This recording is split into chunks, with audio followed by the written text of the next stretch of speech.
ओम नमो भगवते वासुदेवाय नमः। आइए सुनते हैं षटतिला एकादशी व्रत कथा। एक समय दालम्भ्य ऋषि ने पुलत्स्य ऋषि से पूछा कि हे महाराज, पृथ्वीलोक में मनुष्य ब्रह्म हत्यादि महान पाप करते हैं, पराये धन की चोरी तथा दूसरे की उन्नति देखकर ईर्ष्या करते हैं, साथ ही अनेक प्रकार के वैष्णव में फंसे रहते हैं, फिर भी उनको नरक प्राप्त नहीं होता। इसका क्या कारण है? वे न जाने कौन सा दान पुण्य करते हैं जिससे उनके पाप नष्ट हो जाते हैं। यह सब कृपा पूर्वक आप कहिए। पुलत्स्य मुनि कहने लगे कि हे महाभाग, आपने मुझसे अत्यंत गंभीर प्रश्न पूछा है। इससे संसार के जीवों का अत्यंत भला होगा। इस भेद को ब्रह्मा, विष्णु, रुद्र तथा इंद्र आदि भी नहीं जानते, परंतु मैं आपको यह गुप्त तत्व अवश्य बताऊंगा। उन्होंने कहा कि माघ मास लगते ही मनुष्य को स्नान आदि करके शुद्ध रहना चाहिए। इंद्रियों को वश में कर काम, क्रोध, लोभ, मोह, अहंकार, ईर्ष्या तथा द्वेष आदि का त्याग कर भगवान का स्मरण करना चाहिए। पुष्प नक्षत्र में गोबर, कपास, तिल मिलाकर उनके कंडे बनाना चाहिए। उन कंडों से 108 बार हवन करना चाहिए। उस दिन मूल नक्षत्र हो और एकादशी तिथि हो तो अच्छे पुण्य देने वाले नियमों को ग्रहण करें। स्नानादि नित्य क्रिया से निवृत्त होकर सब देवताओं के देव श्री भगवान का पूजन करें और एकादशी व्रत धारण करें। रात्रि को जागरण करना चाहिए। उसके दूसरे दिन धूप, दीप, नैवेद्य आदि से भगवान का पूजन करके खिचड़ी का भोग लगाए। तत्पश्चात पेठा, नारियल, सीताफल या सुपारी का अर्घ्य देकर स्तुति करनी चाहिए। हे भगवान, आप दिनों को शरण देने वाले हैं। इस संसार में सागर में फंसे हुओं को उद्धार करने वाले हैं। हे पुंडरीकाश, हे विश्वभावन, हे सुब्रह्मण्यम, हे पूर्वज, हे जगतपते, आप लक्ष्मी जी सहित इस तुच्छ अर्घ्य को ग्रहण करें। इसके पश्चात जल से भरा हुआ कुंभ ब्राह्मण को दान करें तथा ब्राह्मण को श्यामा गौ और तिल पात्र देनी भी उत्तम है। तिल स्नान और भोजन दोनों ही श्रेष्ठ है। इस प्रकार जो मनुष्य जितने तिलों का दान करता है उतने ही 1000 वर्ष स्वर्ग में वास करता है। एक तिल स्नान, तिल का उपटन, तिल का हवन, तिल का तर्पण, तिल का भोजन और तिलों का दान, ये तिल के 6 प्रकार हैं। इनके प्रयोग के कारण यह षटतिला एकादशी कहलाती है। इस व्रत के करने से अनेक प्रकार के पाप नष्ट हो जाते हैं। इतना कहकर पुलत्स्य ऋषि कहने लगे कि अब मैं तुमसे इस एकादशी की कथा कहता हूँ। एक समय नारद जी ने भगवान श्री विष्णु से यही प्रश्न किया था और भगवान ने जो षटतिला एकादशी का महात्म्य नारद जी से कहा सो मैं तुमसे कहता हूँ। भगवान ने नारद जी से कहा कि हे नारद, मैं तुमसे सत्य घटना कहता हूँ, ध्यानपूर्वक सुनो। प्राचीन काल में मृत्युलोक में एक ब्राह्मणी रहती थी। वह सदैव व्रत किया करती थी। एक समय वह 1 मास तक व्रत करती रही। इससे उसका शरीर अत्यंत दुर्बल हो गया। यद्यपि वह अत्यंत बुद्धिमान थी, तथापि उसने कभी देवताओं या ब्राह्मणों के निमित्त अन्न या धन का दान नहीं किया। इससे मैंने सोचा कि ब्राह्मणी ने व्रत आदि से अपना शरीर शुद्ध कर लिया है, अब इसे विष्णु लोक में तो मिल ही जाएगा, परंतु इसने कभी अन्न का दान नहीं किया, इससे इसकी तृप्ति होनी कठिन है। भगवान ने आगे कहा, ऐसा सोचकर मैं भिखारी के वेश में मृत्युलोक में उस ब्राह्मणी के पास गया और उससे भिक्षा मांगी। वह ब्राह्मणी बोली, महाराज, किस लिए आए हो? मैंने कहा, मुझे भिक्षा चाहिए। इस पर उसने एक मिट्टी का ढेला मेरे भिक्षा पात्र में डाल दिया। मैं उसे लेकर स्वर्ग में लौट आया। कुछ समय बाद ब्राह्मणी भी शरीर त्याग कर स्वर्ग में आ गई। उस ब्राह्मणी को मिट्टी का दान करने से स्वर्ग में सुंदर महल मिला, परंतु उसने अपने घर को अन्नादि सब सामग्रियों से शून्य पाया। घबराकर वह मेरे पास आई और कहने लगी कि भगवान, मैंने अनेक व्रत आदि से आपकी पूजा की, परंतु फिर भी मेरा घर अनादि सब वस्तुओं से शून्य है। इसका क्या कारण है? इस पर मैंने कहा, पहले तुम अपने घर जाओ, देव स्त्रियां आएंगी तुम्हें देखने के लिए। पहले उनसे षटतिला एकादशी का पुण्य और विधि सुन लो, तब द्वार खोलना। मेरे ऐसे वचन सुनकर वह अपने घर गई। जब देव स्त्रियां आई और द्वार खोलने को कहा तो ब्राह्मणी बोली, आप मुझे देखने आई है तो षटतिला एकादशी का महात्म्य मुझसे कहो। उनसे एक देव स्त्री कहने लगी कि मैं कहती हूँ, जब ब्राह्मणी ने षटतिला एकादशी का महात्म्यम सुना तब द्वार खोल दिया। देवांगनाओं ने उसको देखा कि न तो वह गांधर्वी है और न आसुरी है, वरन पहले जैसी मानुषी है।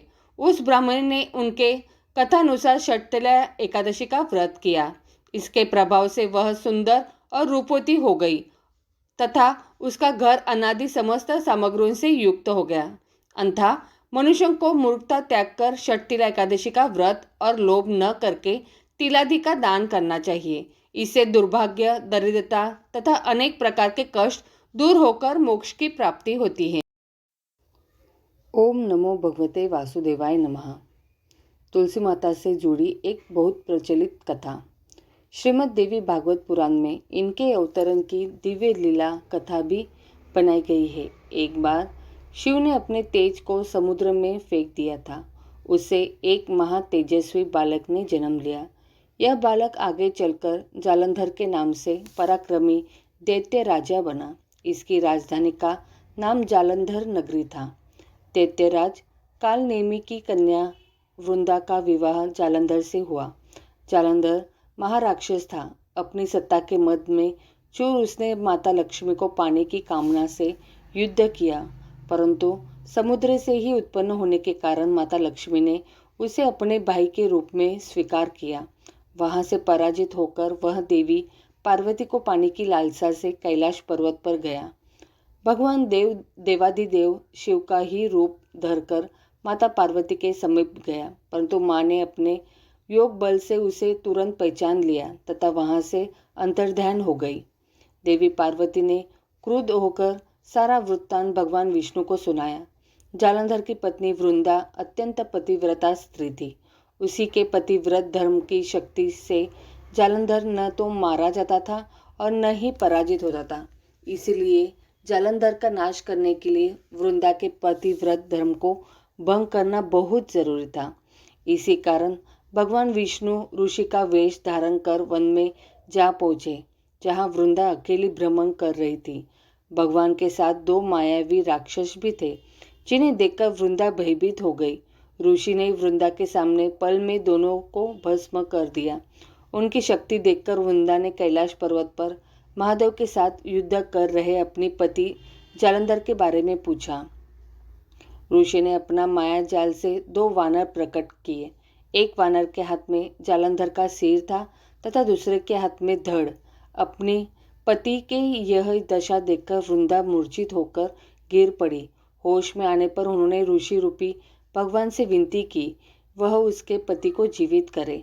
भगवान ने अपनी माया से पुनः जालंधर का सिर धड़ से जोड़ दिया, परंतु स्वयं भी वह उस शरीर में प्रवेश कर गए। वृंदा को इस छल का जरा आभास न हुआ। जालंधर बने भगवान के साथ वृंदा पतिव्रता का व्यवहार करने लगी, जिससे उसका सतीत्व भंग हो गया। ऐसा होते ही वृंदा का पति जालंधर युद्ध में हार गया। इस सारी लीला का जब वृंदा को पता चला तो उसने क्रोध होकर भगवान विष्णु को शिला होने का श्राप दे दिया तथा स्वयं सती हो गई। जहाँ वृंदा भस्म हुई वहाँ तुलसी का पौधा उगा। भगवान विष्णु ने वृंदा से कहा, हे वृंदा, तुम अपने सतीत्व के कारण मुझे लक्ष्मी से भी अधिक प्रिय हो गई हो। अब तुम तुलसी के रूप में सदा मेरे साथ रहोगी। जो मनुष्य भी मेरे शालिग्राम रूप के साथ तुलसी का विवाह करेगा, उसे इसी लोक और परलोक में विपुल यश प्राप्त होगा। जिस घर में तुलसी होती है वहाँ यम के दूत भी असमय नहीं जा सकते। गंगा व नर्मदा के जल में स्नान तथा तुलसी का पूजन बराबर माना जाता है, चाहे मनुष्य कितना भी पापी क्यों न हो। मृत्यु के समय जिसके प्राण मंजरी रहित तुलसी और गंगा जल मुख में रखकर निकल जाते हैं, वह पापों से मुक्त होकर वैकुंठ धाम को प्राप्त होता है। जो मनुष्य तुलसी व आंवलों की छाया में अपने पितरों का श्राद्ध करते हैं, उसके पितर मोक्ष को प्राप्त हो जाते हैं। उसी दैत्य जालंधर की यह भूमि जालंधर नाम से विख्यात है। सती वृंदा का मंदिर मोहल्ला कोट किशनचंद में स्थित है। कहते हैं इस स्थान पर एक प्राचीन गुफा थी जो सिद्धि हरिद्वार तक जाती थी। सच्चे मन से 40 दिन तक सती वृंदा की देवी के मंदिर में पूजा करने से सभी मनोरथ पूर्ण होते हैं। बोलो तुलसी माता की जय। ओम नमो भगवते वासुदेवाय नमः। तुलसी माता चालीसा। जय जय तुलसी भगवती सत्यवती सुखदानी। नमो नमो हरि प्रियसी श्री वृंदा गुणखानी। श्री हरि शीश बिरजिनी देहु अमर वरंब। जनहित हे वृंदावनी अब न करहु विलंब। चौपाई। धन्य धन्य श्री तुलसी माता, महिमा अगम सदा श्रुति गाता। हरि के प्राणों से तुम प्यारी, हरि ही हेतु किन्हो ताप भारी। जब प्रसन्न है दर्शन दिन्हो, तब कर जोरी विनय उस किन्हो। हे भगवत कंत मम हो, दिन जानी जनी छाड़ाऊ छो। सुनी लक्ष्मी तुलसी की बानी, दिन्हो श्राप कद पर आनी। उस अयोग्य वर मांगन हारी, हो विटप तुम जड़ तनुधारी। सुनी तुलसी ही श्रेयोप्यो ते ही ठामा, करो वास तुहु निचन धामा। दियो वचन हरि तप तत्काला, सुनहु सुखमुखी जनी हो बिहाला। समय पाई वो रो पाती तोरा, पुजी हो आस वचन सतमोरा। तब गोकुल मह गोप सुदामा, तासु बही तुलसी तू बामा। कृष्ण रास लीला के माही, राधे शक्यो प्रेम लखी नाही। दियो श्राप तुलसी है तत्काला, नर लोकही तुम जन्महु बाला। यो गोप वह दानव राजा, शंखचूड़ नामक शीरताजा। तुलसी बही तासु की नारी, परम सती गुण रूप अगारी। अस द्वे कल्प बीत जब गयु, कल्प तृतीय जन्म तब भयु। वृंदा नाम भयो तुलसी को, असुर जलंधर नाम पति को। करी अति द्वदन अतुल बलधामा, लीन्हा शंकर से संग्रामा। जब निज सैन्य सहित शिव हारे, मरही न तब हरि ही पुकारे। पतिव्रता वृंदा थी नारी, को न सके पति ही सहारे। जब जलंधर ही भेष बनाई, वृंदा ढीक हरि पहुँचो जाई। शिव हित लही करी कपट प्रसंगा, कियो सदित्व धर्म तो ही भंगा। भयो जलंधर कर सहारा, सुनी उर शोक उपारा। तिही शन दियो कपट हरिटारी, लखी वृंदा दुख गिरा उचारी। जलंधर जस हत्यो अभिथा, सोई रावण तस हरि ही सीता।